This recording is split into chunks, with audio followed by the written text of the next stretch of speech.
The thunder rolled across the cloudless sky of Caldwell, Idaho. But it wasn't thunder at all, it was the sound of Katherine Anderson's world collapsing around her, as she stood in the doorway of yet another boarding house, her trembling hand cradling her swollen belly, tears streaming down her dirt-smudged face. The year was 1885, and in the expanding frontier town of Caldwell, a woman alone was already subject to suspicion, but a pregnant bride without a husband was something far worse. "Please," Katherine begged, her voice barely audible over the evening wind that swept dust along the wooden sidewalk. "I've money to pay, just for tonight." The stern-faced woman in the doorway surveyed Katherine from head to toe, her eyes lingering accusingly on her protruding stomach. "We don't shelter your kind here. This is a respectable establishment." The door slammed shut, the impact sending vibrations through Katherine's exhausted body. She had been walking for hours, knocking on every door that might offer shelter. The sun was beginning to set, casting long shadows across the main street of Caldwell, and with the coming darkness, her prospects grew dimmer still. Her wedding dress, once pristine white, was now gray with dust and torn at the hem. The modest train she had been so proud of now dragged behind her like a symbol of her broken dreams. 6 months pregnant and abandoned at the altar just that morning, Katherine had nowhere to go. Her parents' farm was 3 states away, and the stagecoach had already departed. 7 doors, she whispered to herself, counting the rejections. 7 doors slammed in my face. She pressed her palm against the small of her back, trying to ease the pain that had been building there throughout the day. Her stomach growled. She hadn't eaten since breakfast, nervous about the wedding that never happened. Katherine took a deep breath and continued down the street, her eyes scanning for any place that might offer refuge. At the edge of town stood a modest cabin with a small corral beside it. Smoke rose from the chimney, suggesting someone was home. It wasn't a boarding house or a hotel, but desperation drove Katherine forward. The light was fading fast, and she had nowhere else to turn. With trembling fingers, she knocked on the rough-hewn door. The sound of boots scraping against a wooden floor approached, and the door swung open to reveal a tall man with sun-weathered skin and kind blue eyes. He wore simple clothes, a faded blue shirt and worn denims, and his dark blonde hair fell in slight waves to his collar. The man's eyes widened slightly as he took in the sight before him, a young woman in a soiled wedding dress, clearly with child, standing at his doorstep as twilight descended. "Please," Katherine said before he could speak, her voice cracking with emotion. "I've been turned away everywhere else. I just need a place to stay for the night. I can pay, I can work." The man's expression softened. Without hesitation, he stepped back and gestured inside. "Come in," he said simply, his voice low and gentle. "The night's getting cold." Katherine stood frozen in disbelief. After so many rejections, his easy acceptance seemed impossible. "Madam," he prompted. "You're welcome here." "Thank you," she whispered, stepping across the threshold with unsteady legs. "Thank you, Mr. Adler." "Adam Adler," he replied, closing the door behind her. "And you are?"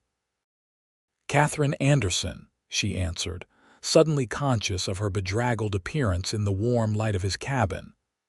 "I'm sorry to impose." "No imposition," Adam interrupted, moving to stoke the fire in the small stone hearth. "Sit down before you fall down.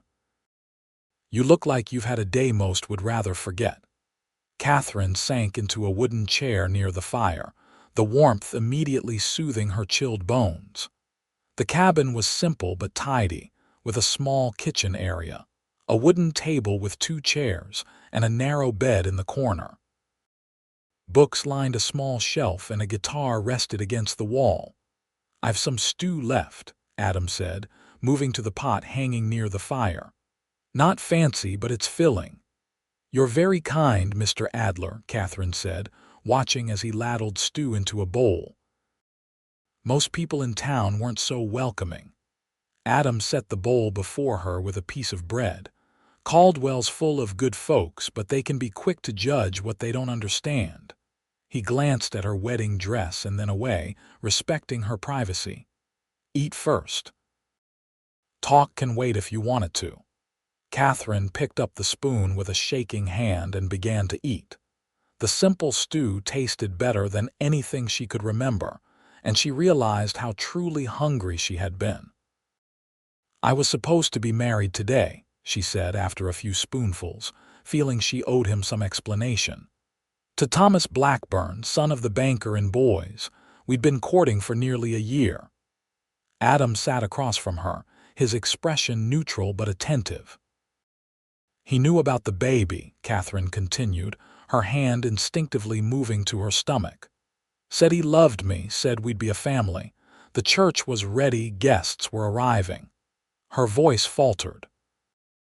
"Then his father arrived with news that he'd arranged a marriage with a railroad baron's daughter from back east, Thomas.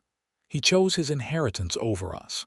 She looked down at her bowl, embarrassed by the tears that threatened to spill. "My parents disowned me when they found out about the baby. I had put all my hopes on this marriage." "So you came to Caldwell," Adam said quietly. Catherine nodded.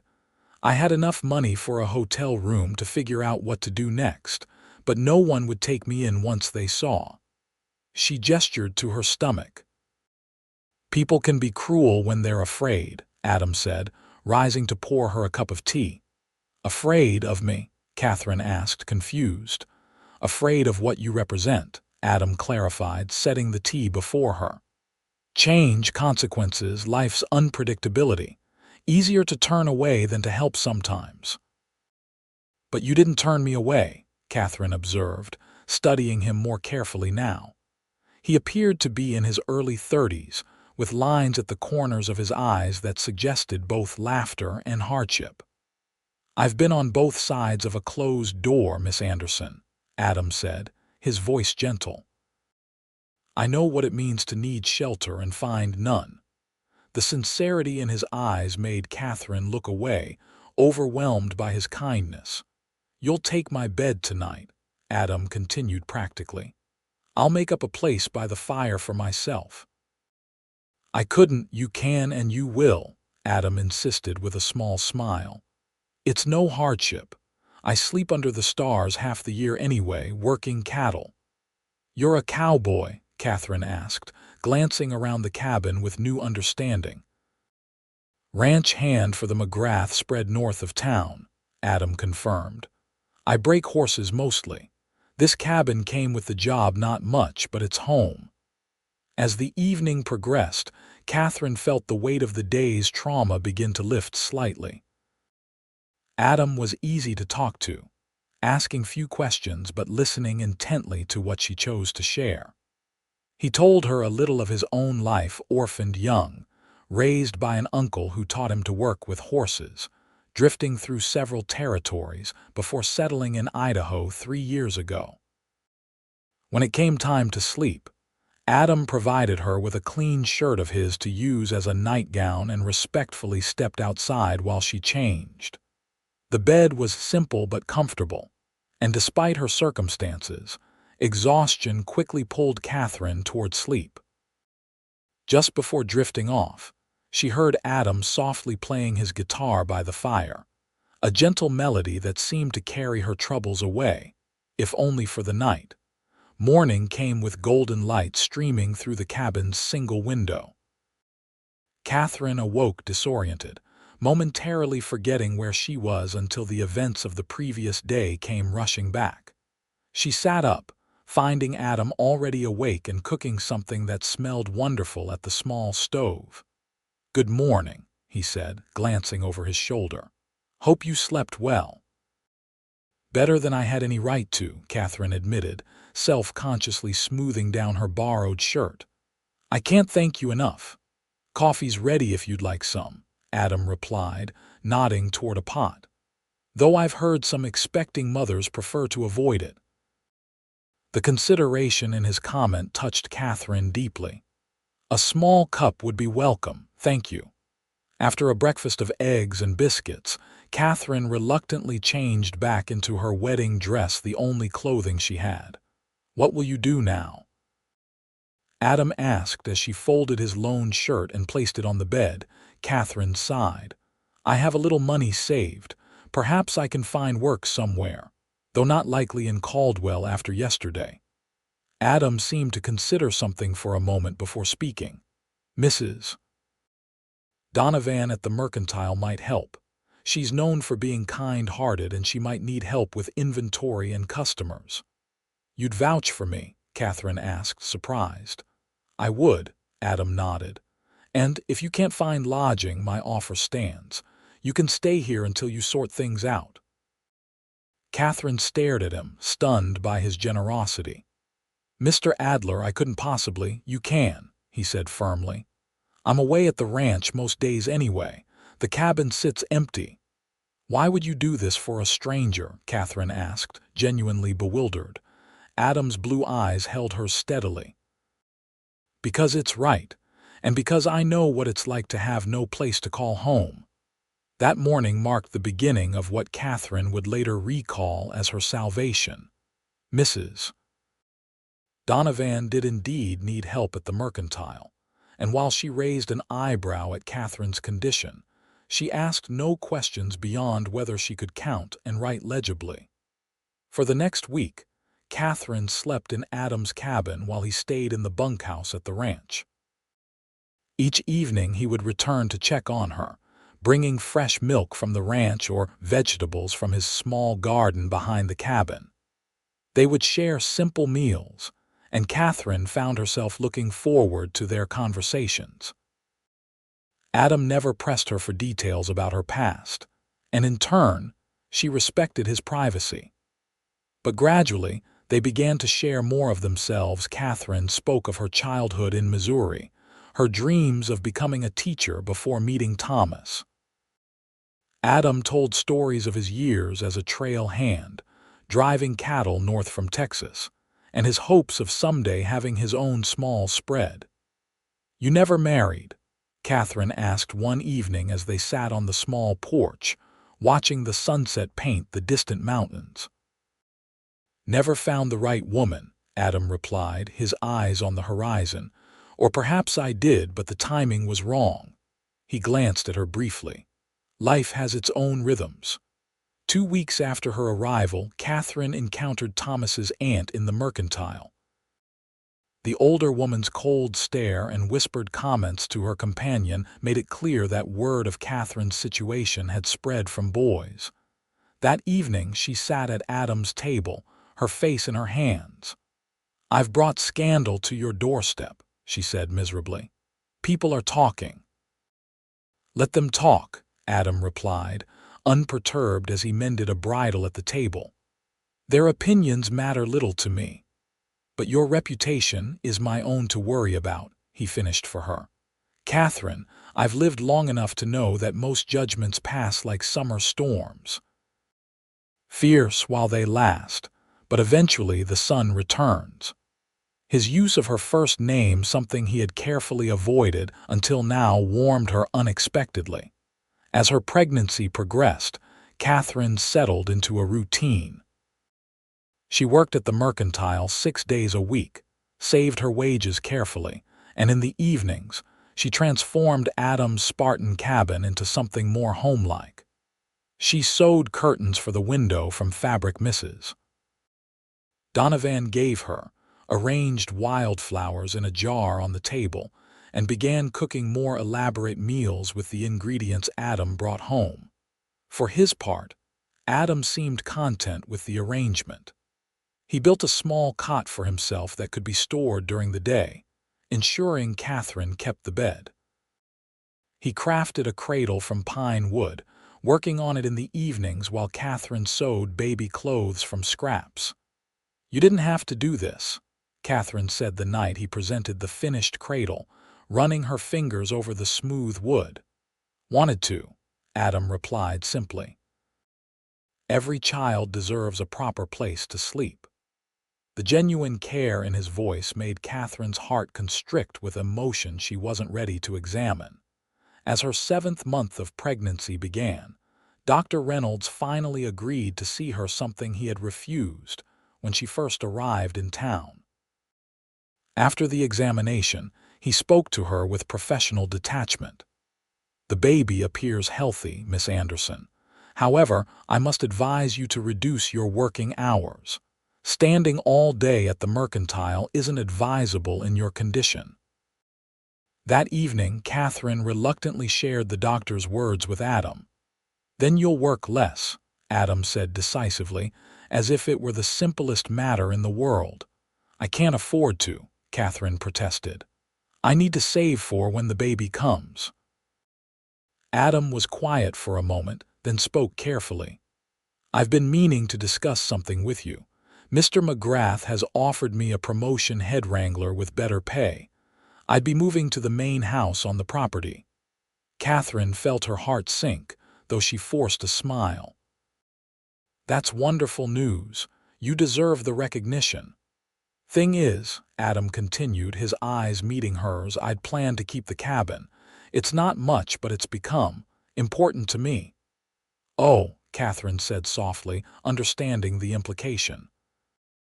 "Adam, I never expected to stay indefinitely." "I know you didn't," he interrupted gently. "But I'm offering. Stay as long as you need. Raise your child here if you want to." Catherine stared at him, searching his face for any sign of reluctance or pity. She found only sincerity. "Why?" she whispered. "Why would you do this?" Adam's expression softened, and for a moment he seemed to struggle with his words. "Because in these past weeks, this cabin has felt more like a home than it ever did before. Because you deserve a chance. Because—" he paused, looking away briefly. "Because I care what happens to you, Catherine. To you and your child." The simple honesty of his declaration brought tears to Catherine's eyes. Without thinking, she reached across the table and took his hand in hers. "Thank you," she said, her voice thick with emotion, "for everything." That night marked a shift in their relationship. Nothing was said explicitly, but Catherine felt something bloom between them, something fragile yet profound. The following Sunday, Adam surprised her by asking if she would accompany him to church. Catherine hesitated, aware of the gossip that would surely follow. "People will talk," she warned him. Adam shrugged. "They already do. Might as well give them something accurate to discuss." Catherine found herself smiling despite her anxiety. "And what would that be?" "That Adam Adler attends church with a friend he respects," he replied simply. Nothing more complicated than that. The service was as difficult as Catherine had anticipated. Whispers followed them as they entered, and several women pointedly moved to different pews. But Adam remained steadfast beside her, his presence a bulwark against the judgment around them. Pastor Mitchell, to his credit, preached a sermon on compassion that Sunday, his gaze occasionally settling on the congregation members who had been most openly disapproving. When the service ended, he made a point of greeting Catherine warmly. "It's good to see you, Miss Anderson," he said, shaking her hand. "Our doors are always open to those seeking comfort and community." "Thank you, Pastor," Catherine replied, touched by his kindness. As they walked home, Adam was uncharacteristically quiet. Finally, as they approached the cabin, he spoke. "I'm sorry for the way some people behaved today." Catherine shook her head. "You've nothing to apologize for. It was better than I expected, honestly." Adam stopped walking, turning to face her. "Catherine, I want you to know something. I've never cared much for other people's opinions, but I care about yours. If my presence in your life makes things harder for you—" "It doesn't," Catherine interrupted firmly. "Adam, you've been my saving grace. Without you—" She trailed off, unable to complete the thought. Adam's expression softened, and for a moment Catherine thought he might say more. Instead, he simply nodded and continued walking. That evening, as summer gave way to early autumn, They sat on the porch watching a thunderstorm roll across the distant plains, the air heavy with the scent of rain.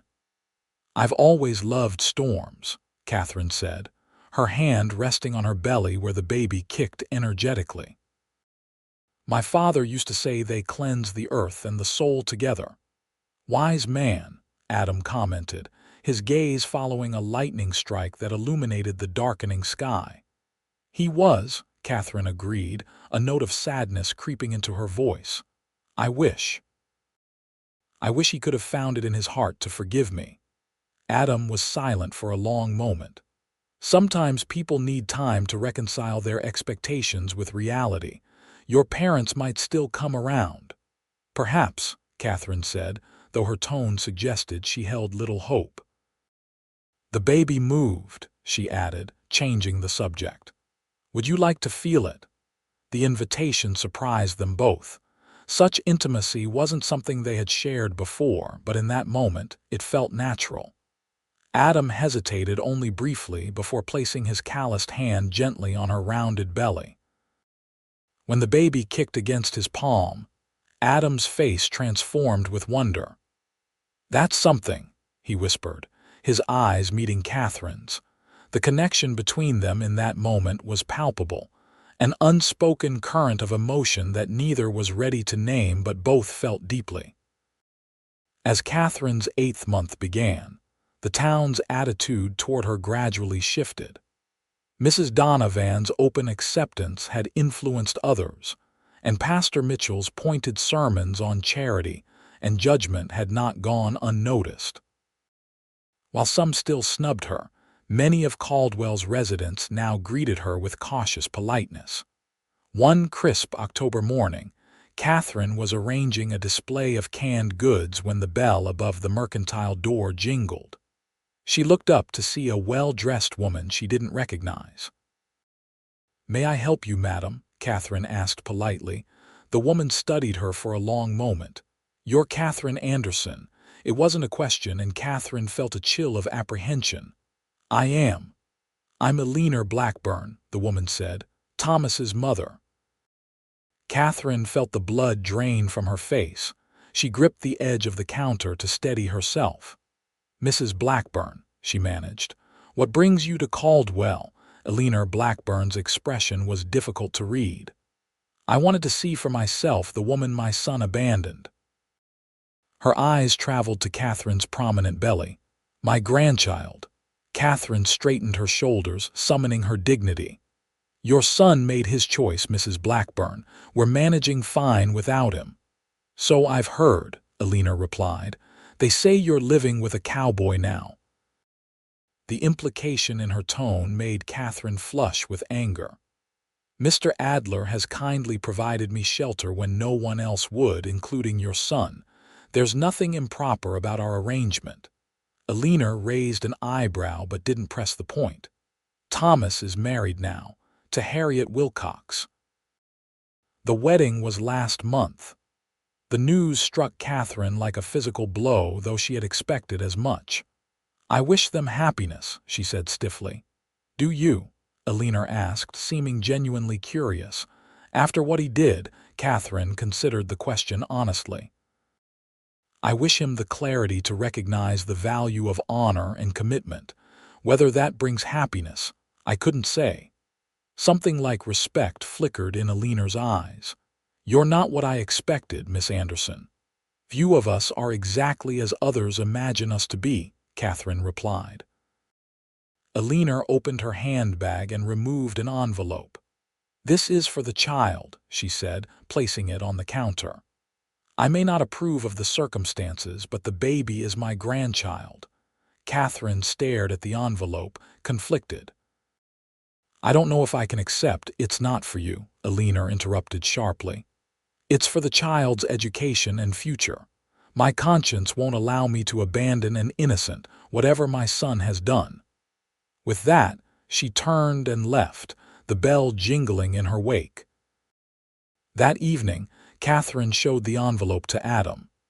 Inside was a bank draft for a substantial sum, and a brief note stating that additional funds would be deposited annually for the child's care. "What should I do?" Catherine asked, troubled by the unexpected development. Adam considered carefully before answering. "The money is for your child. Whatever your feelings about the Blackburns, this could provide security and opportunities." "It feels like blood money," Catherine admitted. "Payment for their son's betrayal." "Or a grandmother's attempt to do right by her grandchild," Adam suggested gently. "Not everyone has the courage to face the consequences of their family's actions the way Mrs. Blackburn did today." Catherine looked at him with renewed appreciation for his fairness.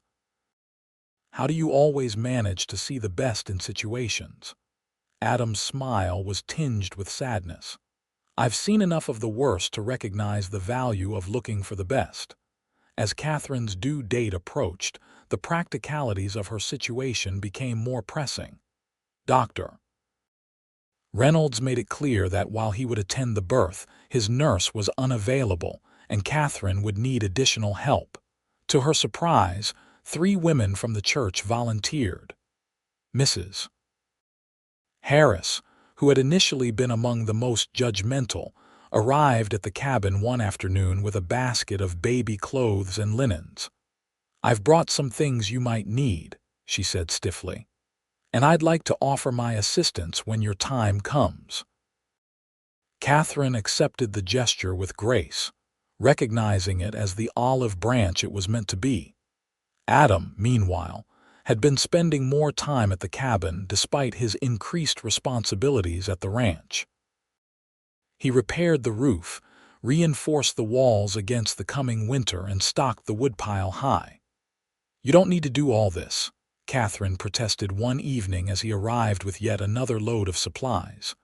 "Winter in Idaho isn't gentle," Adam replied. "Better to be prepared."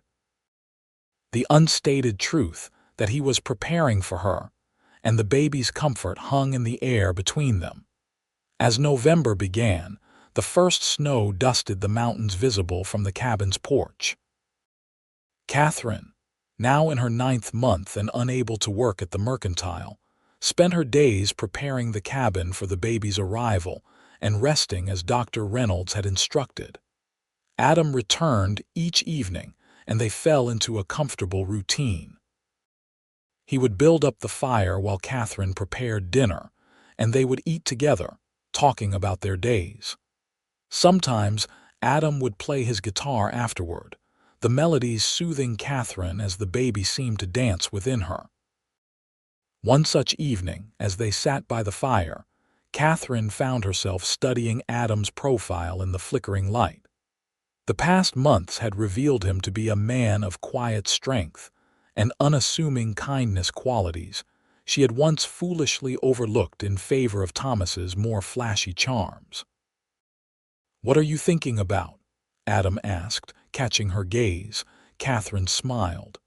"How different my life is from what I imagined it would be this time last year, and how grateful I am for that difference."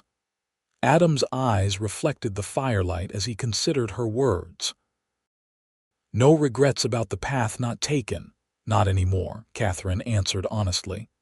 "Thomas would have made me a banker's wife, but I would have paid for that security with a lifetime of half-truths and compromised values. I see that now. And this life," Adam gestured around the small cabin. "A cowboy's shack with uncertain prospects," Catherine heard the question beneath his words. "This life has shown me what truly matters," she said softly. "Kindness, integrity, real connection." Adam set aside his guitar, his expression serious. "Catherine, there's something I need to say." She felt her heart quicken.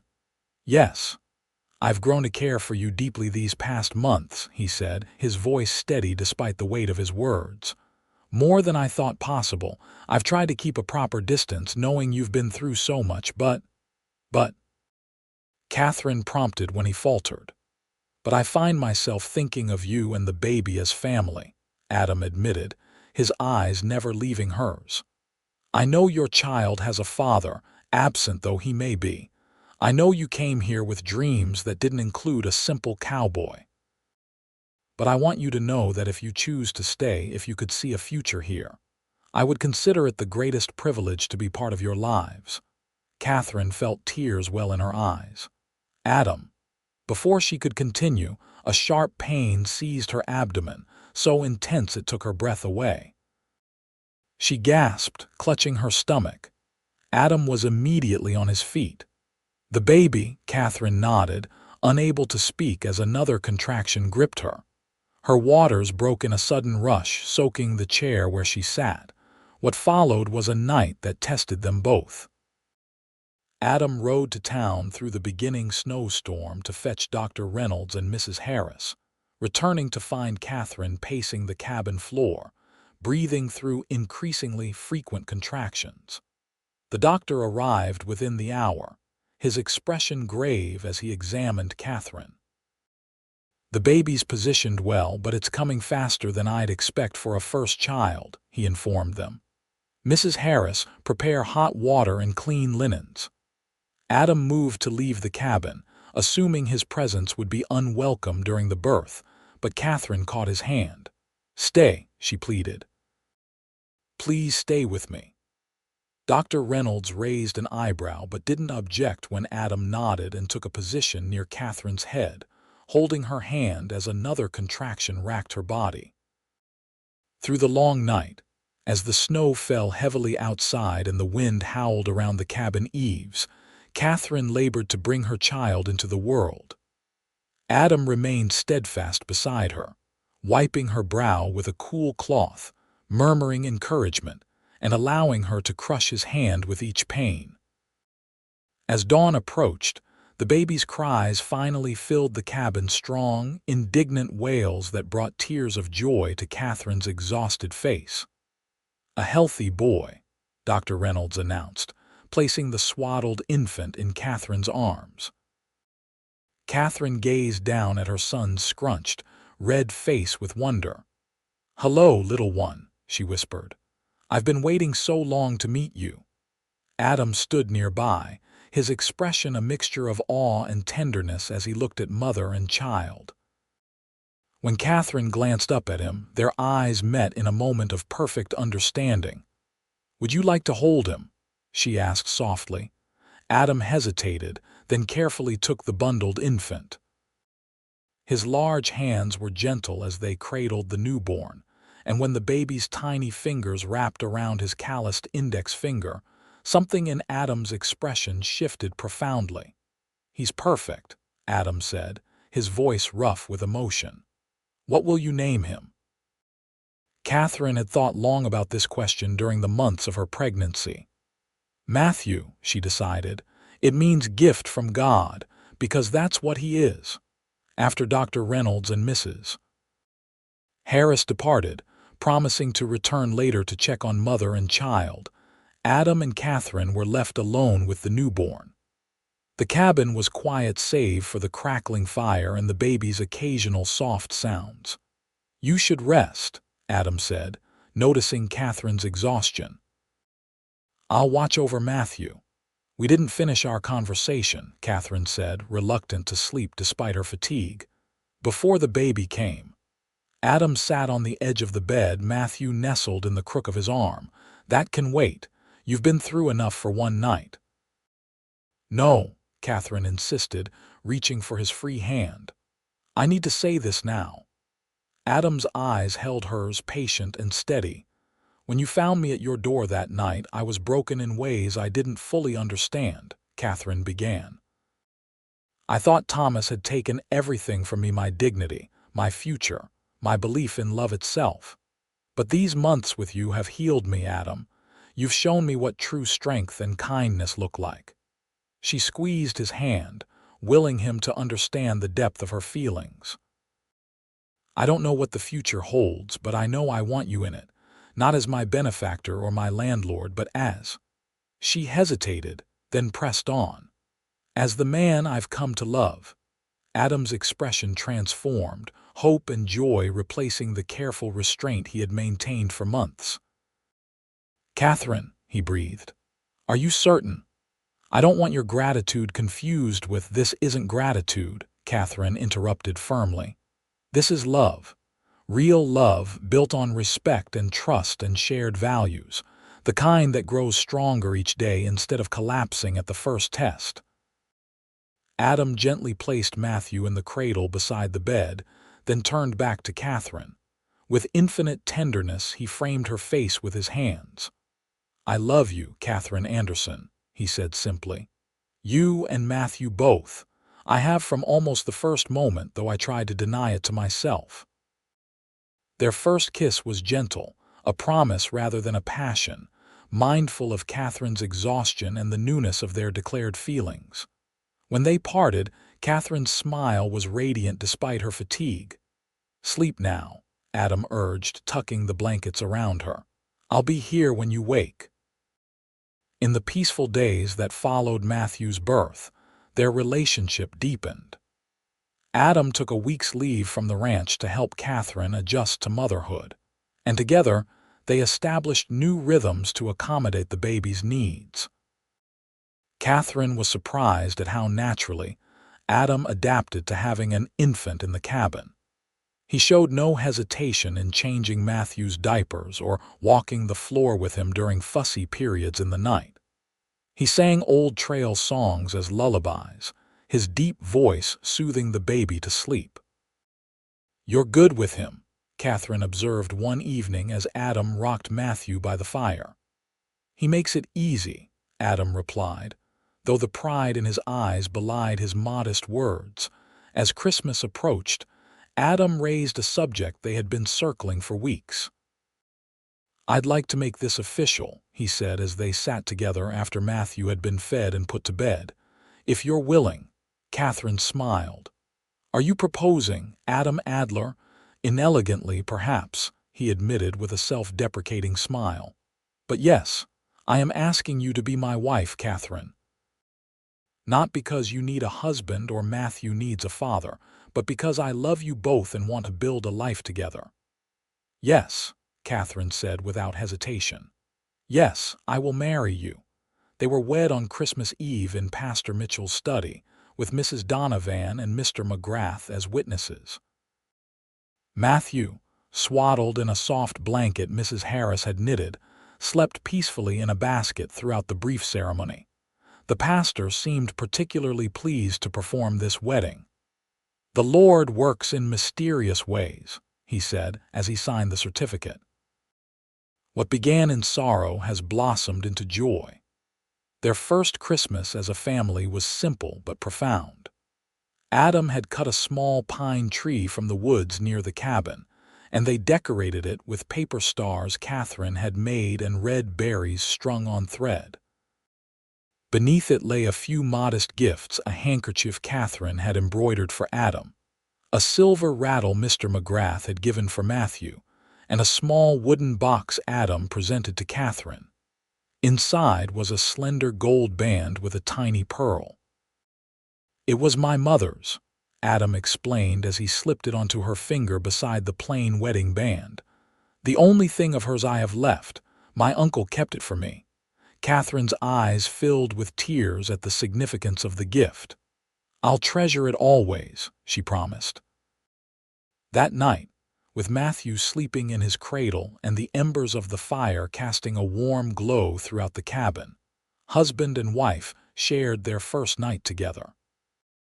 Their lovemaking was tender, a physical expression of the deep bond that had formed between them through months of shared challenges and quiet moments. Afterward, as Catherine lay in Adam's arms, she marveled at how completely her life had transformed in less than a year. From abandoned bride to beloved wife, from desperate and homeless to surrounded by family and community. "What are you thinking?" Adam asked, his voice a low rumble in the darkness. Catherine traced the line of his jaw with her fingertips. "That sometimes the doors that close lead us to the ones that should have been open all along." Adam kissed her forehead. "I'm glad you knocked on mine. Spring arrived with new beginnings." Mr. McGrath, impressed with Adam's work and character, offered him a partnership in a new venture, a specialized breeding program for quarter horses that would require Adam's expertise with training and evaluation. He's offering 10 acres of land as part of the deal, Adam told Catherine excitedly after returning from a meeting with his employer. We could build a proper house there, Catherine. Room for Matthew to grow, maybe for more children someday. Catherine, who had returned to working part-time at the mercantile with Matthew in tow, was thrilled by the prospect. Our own place, she marveled. Adam, that's wonderful news. There's more, Adam continued, his eyes bright with plans.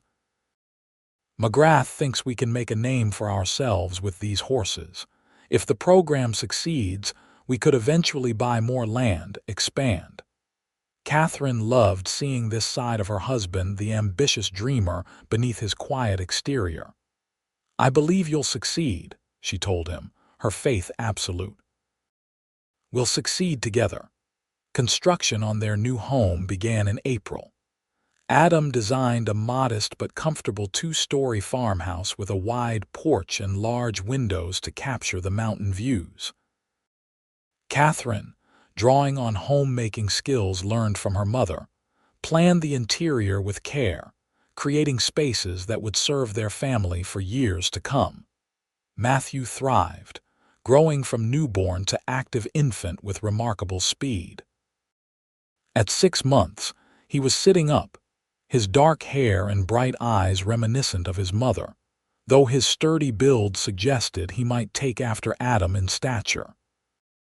He's watching everything you do with those horses, Catherine observed one afternoon, as Adam worked with a young colt in the corral near their partially constructed home.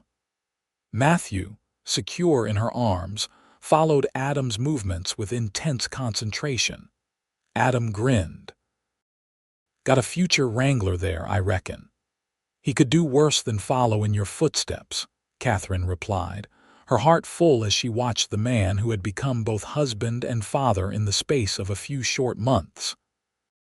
In June, as their house neared completion and Matthew celebrated his 7th month of life, a letter arrived from Missouri. Catherine recognized her mother's handwriting immediately and opened the envelope with trembling fingers. The contents were unexpected. Her parents had learned of her circumstances through a distant cousin who had passed through Idaho. They expressed regret for their harsh judgment and asked for forgiveness. More surprisingly, they requested permission to visit and meet their grandson. What do you think? Catherine asked Adam that evening, showing him the letter. Adam considered carefully, aware of the pain Catherine's estrangement from her family had caused her. I think forgiveness is never wasted, he said finally. And I think Matthew deserves to know his grandparents if they're sincere in wanting to be part of his life. And you, Catherine pressed, they'll be your in-laws. Adam smiled. I look forward to thanking them for raising the woman I love. The Andersons arrived in July, tentative and uncertain at first, but the sight of their daughter healthy, happy, and clearly loved broke through the awkwardness. When Catherine placed Matthew in her mother's arms, tears flowed freely on both sides. He's beautiful, Catherine, Mrs. Anderson whispered, studying her grandson's face. Just beautiful. Mr. Anderson, after an initial period of reserved observation, found common ground with Adam discussing horses and ranching. By the end of their week-long visit, a genuine respect had developed between the two men. "You've found a good man," Mr. Anderson told Catherine privately before they departed. "Better than we hoped for you, if I'm being honest." "I know, Papa," Catherine replied, embracing him tightly. "I found a home here." Their new house was completed in August, and the family moved in just before Matthew's first birthday. The celebration was a community affair. Mrs. Donovan baked a cake. Pastor Mitchell offered a blessing, and even Dr. Reynolds attended with a wooden rocking horse as a gift. Catherine, watching Adam swing their son high in the air to delighted giggles, felt a completeness she had never imagined possible during those dark days when every door in Caldwell had closed against her. "Penny for your thoughts, Mrs. Adler," Adam said, coming to stand beside her as Matthew explored his new rocking horse under Mrs. Donovan's watchful eye. "I was just thinking about the night we met," Catherine replied, leaning against his solid presence. "How desperate I was, how alone." Adam's arm encircled her waist. "I remember a woman with extraordinary courage, knocking on one more door despite all the rejections she'd faced. And I remember a man who didn't hesitate to offer shelter to a stranger in need," Catherine countered, turning in his embrace to face him. "You know what Mrs. Harris told me last week. She said you've changed this town, Adam, that your example made people reconsider their judgments." Adam looked embarrassed by the praise. "I just did what seemed right, which is precisely why it mattered," Catherine insisted. "You showed them a better way by simply living it." As evening fell and their guests departed, Adam and Catherine stood on the porch of their new home, Matthew sleeping soundly in his room upstairs. The first stars appeared in the deepening blue sky, and in the distance, the mountains stood as silent witnesses to the life they were building together. "I have something to tell you," Catherine said, her voice soft in the gathering dusk. Adam turned to her, eyebrows raised in question. Catherine took his hand and placed it on her stomach, a gesture reminiscent of the night Matthew had kicked against Adam's palm for the first time. "We're going to have another baby," she said, her eyes shining. "In early spring." Joy transformed Adam's face as the meaning of her words registered. He gathered her in his arms, his embrace gentle but fierce with emotion. "Catherine," he breathed against her hair, "my love." "Are you happy?" she asked, though his reaction left little doubt. "Beyond words," Adam replied, pulling back to look into her eyes. "Our family is growing." Catherine nodded, her heart too full for speech. From the abandoned bride with nowhere to turn, to the beloved wife and mother standing on the porch of her own home, the journey had been unexpected but perfect in its own way.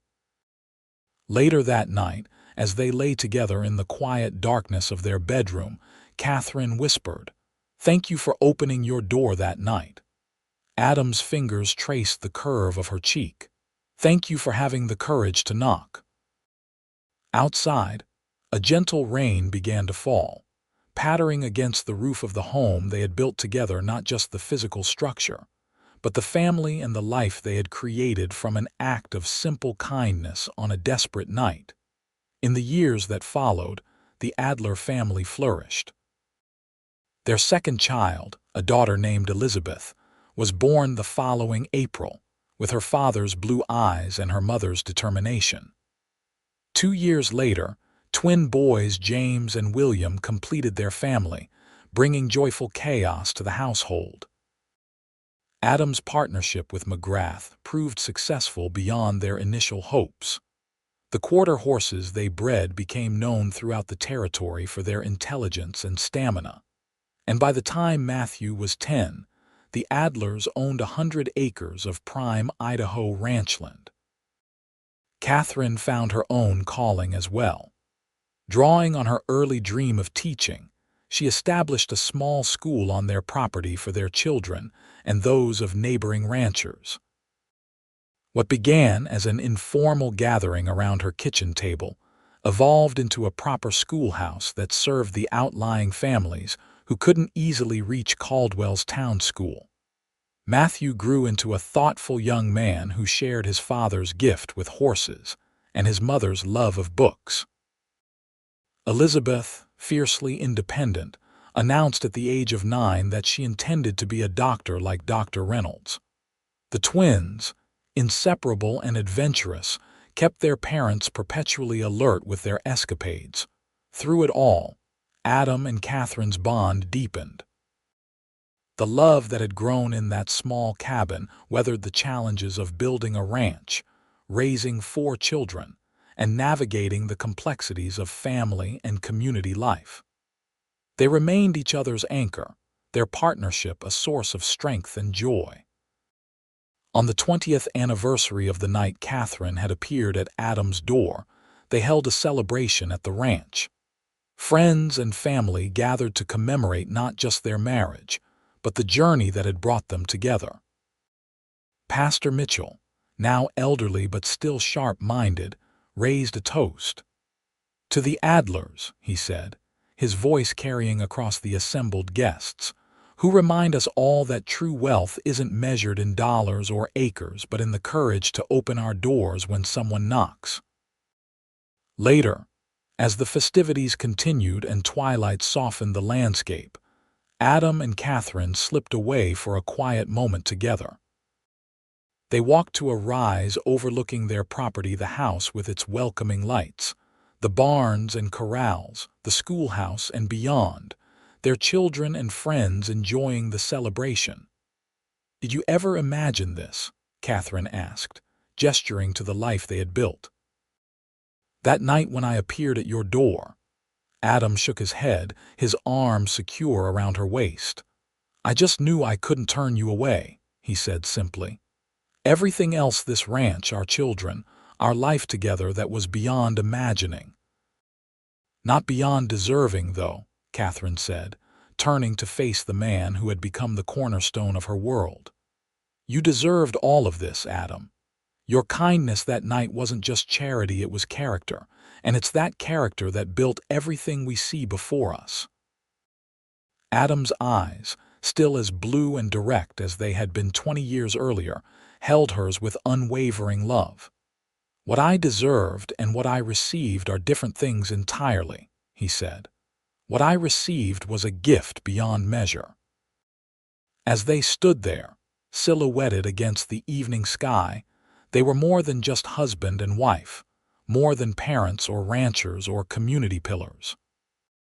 They were living proof that sometimes the greatest journeys begin with the simple courage to knock on one more door and the even greater courage to open it when someone knocks. The end.